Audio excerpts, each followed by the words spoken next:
My friend, the theories that have been adduced regarding the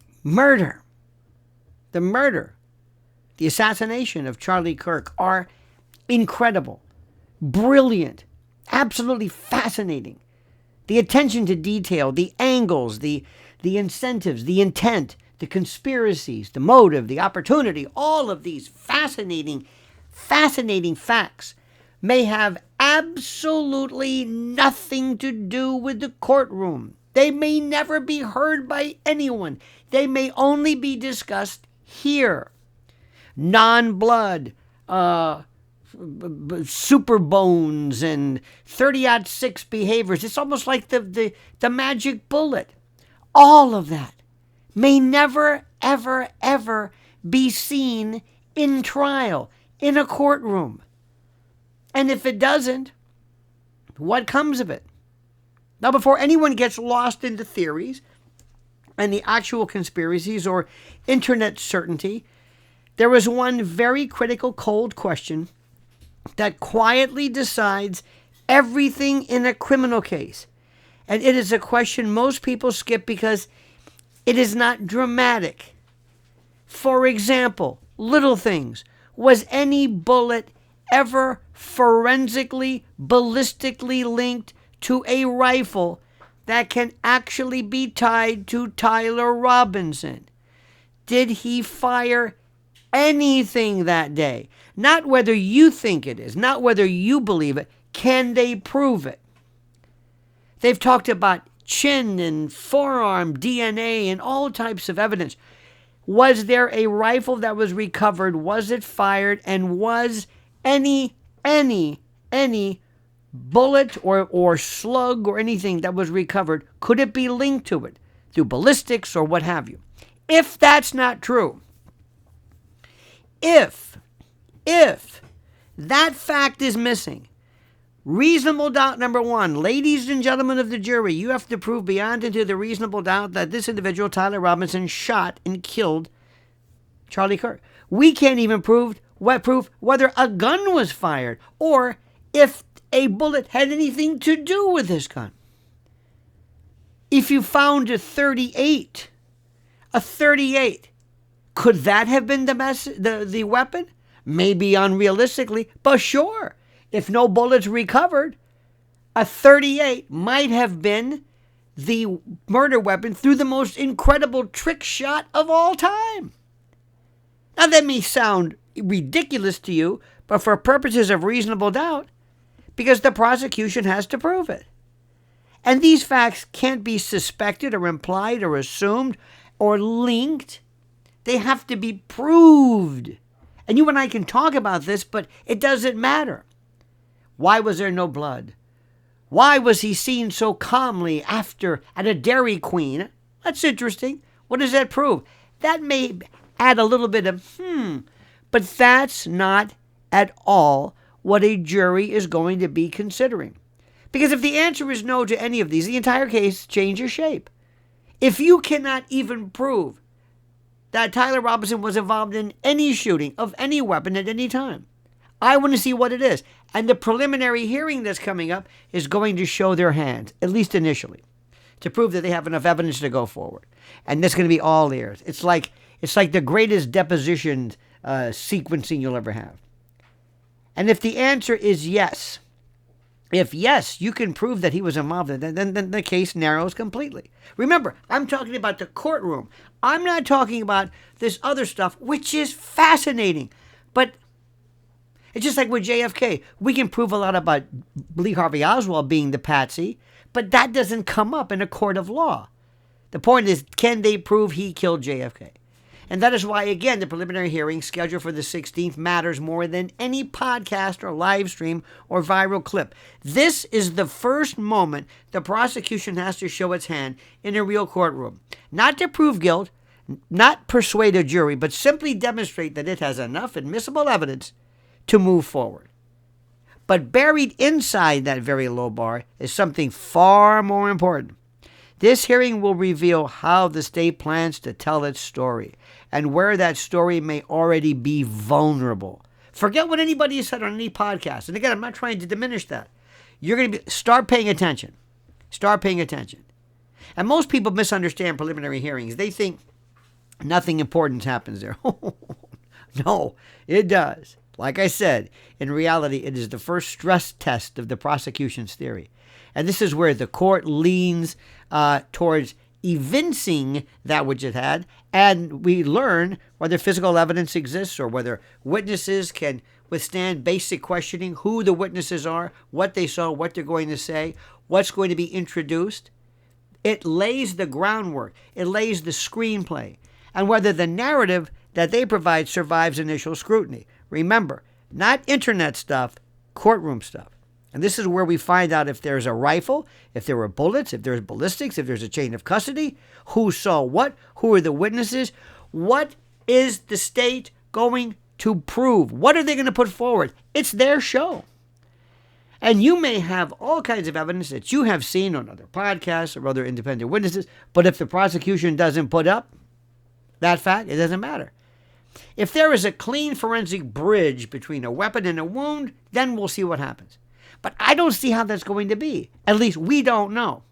Remember, they're under no duty to tell you or anybody anything that they have. They don't have to in a moment of clarity. And if there is not any connection, the case becomes something else completely.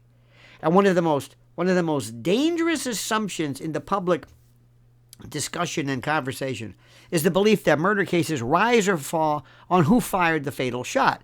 That sounds logical. It feels intuitive. It also is legally incomplete. Here we go. This gets interesting. Criminal liability does not always depend on who pulled the trigger. If prosecutors can prove intent to kill and substantial steps towards that goal by virtue of evidence they have, statements he made, admissions, and the like, liability, criminal liability, conviction can attach even if Tyler did not cause the fatal injury. What am I saying? Let's say he went there and he sets up, he's got this granddaddy shooting iron and he's going to do this stuff. Turns out his bullet either never hit or went someplace else. What if there was another assassin? Excuse me. What if somebody had a gun? What if it was somebody else? And Tyler didn't know about it. What if Tyler was a patsy? What if they got some assassin somewhere to do it and Tyler's thinking, I thought it was me. No, it's not you. You're the schlub who takes the heat. Can the jury say, can the defense put on a defense that, hey, it's not his fault? Tyler's not guilty because he didn't shoot anybody. Participation matters, context matters, and this is where felony murder comes into play. And this is even more interesting. If they say, guess what? He didn't shoot. His bullet never hit anybody. He never did anything. He never even fired a shot. Nothing. Nothing. If the felony murder rule enters the conversation, and if it's a part of the prosecution which has to be proved separately, this is where people get lost. Felony murder does not require intent to kill. It doesn't really require firing a weapon. It does not even require knowing someone would die. That's the point. It requires that a death occurred during the commission or attempted commission of a qualifying felony. So if Tyler was there to off Charlie Kirk and nothing happened, but that was his intention, or if he was there to scare Charlie or to do something else, not even intending to kill Charlie, and Charlie was killed during the course of that, he's held liable under felony murder. But normally felony murder is part of somebody who's in the original sphere, a co-defendant, an accomplice. If you and I go into a liquor store and we say, stick him up, and I got a gun and my partner has a gun, we never intended to shoot, but he shoots the clerk and killed him. I'm looking at felony murder. Me. Even though I didn't do anything. And this matters during the commission. If Tyler Robinson believed he was shooting Charlie Kirk, if he acted with a violent intent, and a death occurred during the course of the conduct, even though he had nothing to do with it, because he's a patsy or a rube, the law may still hold him responsible even if someone else fired the fatal shot. And the jury doesn't need to believe he was the killer at all. They need to believe he was committing a dangerous felony when the death occurred. But again, that has to be filed separately. He's charged with aggravated murder, which is my favorite. If you think about that, murder is pretty aggravated to begin with, but it's really aggravated. So let's not get stuck with that. But think about this. Imagine there's a conspiracy and you're not aware of it.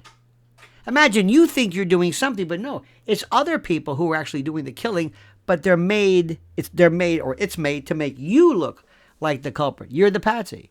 But here's a critical detail that most people miss. Felony murder, of course, is not automatic. Again, I'm telling you, it must be charged. It must be argued. And it must survive constitutional review and pretrial motions to dismiss and that sort of thing. Now, if the state doesn't charge felony murder, then proving someone else fired the fatal shot suddenly matters a great deal. That single charging decision shapes everything. Does it matter? Does it matter? Could very well matter. If you said, guess what? You charged Charlie, or you alleged in the indictment, or the charging instrument, that Charlie Kirk was killed by Tyler. Tyler didn't do anything. Now we're talking acquittal. See how this thing works? It depends. That's the number one answer, legal answer to any question. It depends. So one of the most important unanswered questions right now is not who shot whom, but how the prosecution intends to charge the case. And what evidence is there? We don't know. Discovery tells us that. If this is a straight murder charge, if it's an attempted murder charge paired with another theory, is felony murder a part of it? I don't know. Or is the state still deciding? You could have an amended complaint or an amended indictment, a superseding indictment. And that decision, by the way, will determine which arguments matter and which ones die quietly. There's a lot of ifs right here. Now add another layer, removal. This is kind of interesting. There's a growing speculation about whether federal authorities could step in and say, you know what? We're going to remove this case from state court. This is a federal matter. We kind of want to take care of it, like we did with Diddy and Epstein. Maybe there's another reason. Sometimes federal courts decide a case involves national interests or some civil rights violation or something significant enough to warrant federal involvement, even when there is no federal murder statute per se that's directly applicable. That's a possibility. And removal is not about guilt or innocence. It's about jurisdiction and control. And if the feds enter the case, strategy changes immediately. We'll see what happens. Now, federal prosecutors think differently. They move slower. They're completely in a different place. They document obsessively. They don't charge unless they believe they can win cleanly, unless you're Diddy. And their presence alone can also reshape how evidence is framed and which theories survive. And by the way, did anybody cross state lines? At any point, did they buy the ammunition? Did they mail the ammunition? Were they on a phone? You can invoke federal jurisdiction for anything. Did you think about another state? But again, all of this remains hypothetical until we get past the preliminary hearing and that sort of thing. And right now, by the way, everything is supposition. Everything is we'll see. Now, people online, bless their hearts, I love it, are racing ahead of the process. They're dissecting forensic anomalies and speculating about second shooters and questioning timelines and interpreting behavior. And that's human nature, and that's great, and it's fascinating. Great for true crime. True crime thrives on unresolved tension. But the law is boring by design. It moves in steps, gradually. It moves incrementally. It demands structure. It doesn't reward imagination. Now, the next pivot point after the preliminary hearing is maybe a grand jury involvement. Will that come into play? Will that make the preliminary hearing unnecessary? Sometimes that does. In order to prevent a preliminary hearing from going forward and for tipping your hand, they'll invoke or impanel a grand jury so that they'll return an indictment. Thus, there's no probable cause requirement. I don't want to get too much into that because if a grand jury takes control, public hearings vanish, transparency drops, decisions move behind closed doors, witnesses testify in secret, and evidence is filtered, as you can imagine, tremendously. And suddenly, many of the arguments dominating online discussion become legally and practically irrelevant. And by the way, grand juries don't solve mysteries. They decide whether charges should be filed. They decide whether a true bill should be issued, whether there's probable cause, or whether no true bill, no indictment is issued. And once an indictment is returned, the battlefield shifts again. Motions begin. Evidence is challenged. Theories narrow. And what survived is not what is interesting, but what is admissible and how the state plans to proceed with this. There's also motions for recusal right now, which we'll get to later on. I don't want to go into these little things that are sort of interesting, but not really. But I want you to bring up something which is very important, and that is simply this. I can say, yeah, this, but. Tyler is starting to look a little crazy. At least that's what they're saying. Are they going to go for the insanity defense? Now, insanity doesn't mean he's insane. It means, usually the McNaughton rule applies. And very simply put, it means, can the defense prove, if that's their defense, did he not appreciate the difference between right and wrong? He obviously could, because he was writing to everybody else telling them, look what happened. I know what I did was wrong. Help me. Can you get that? I'm in trouble now. Yeah, it was me. And he left a lot of notes, and there was admissions to his parents. By the way, can a parent testify against their child? Yes. There's no privilege. Is that hearsay? Yes, but it's also an admission, which is an exception to the hearsay rule. There's all kinds of evidentiary questions. So we'll see that. So he can try it all he wants. He can sit there and go, but at the time remember, there's competency. It's not insanity. It's competency at the time he committed the crime, during the trial, and for sentencing. So he may be goofy now, but at the time this occurred, did he know the difference between right and wrong? And the answer is yes. So how does all of this thing work? Who's going to say what? Who's going to testify? Is Lance Twiggs going to come forward? Is it a parent going to? What's going to happen? How does this thing work? If you took, by the way, all of Candace Owens' great testimony, this wonderful evidence regarding everything from Huachuca to bloodless shootings to evidence that maybe the entrance wound was an exit wound, showing that the actual shooter, the assassin, may have been behind. All of that, if thrown into the mix, remember, all the defense wants is reasonable doubt. Not to prove innocence, but just create a reasonable doubt. A doubt you can attach a reason to. If they can do this, it ends. It's over. And if you throw all this stuff to make the jury walk out and say, I don't know what the hell's going on here. I don't know what's relevant and what's not. Oh, for God's sakes, not guilty. Get me out of here. Then they won. Then what happens to him? Now, what's Tyler going to also start saying? Do you think he's going to take the stand and say, I never shot anybody. I never did anything. Well, who did? Because the government, TPUSA, Erica, everybody wants Tyler to be the guy. Case closed. Like Nick Reiner, like whoever, just that's the guy. Case closed. So if this guy, and if he can't take the stand, or can he? I mean, he may just take the stand and bury himself, but if he plans to use any of the evidence, any of the type of evidence that has been deduced and been suggested by Candace Owens and others, that means there's somebody else behind. That means there's a conspiracy. And the government does not want you to hear about that. So, I hate to say this, how do you prevent that from being brought up? Just saying. I hope he is watched 24 hours a day.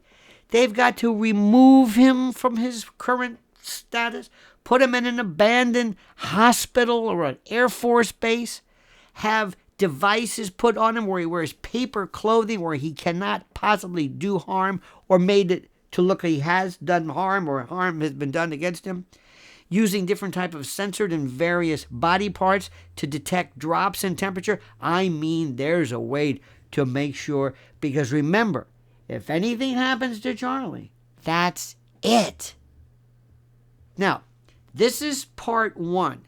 I'm going to be hitting you with more and more issues and more perspectives from the criminal law point of view, from the prosecutor's point, from a lawyer's point of view, which is different. The other stuff is interesting, but what I'm saying counts, because this ain't a podcast. This is a courtroom. Completely different.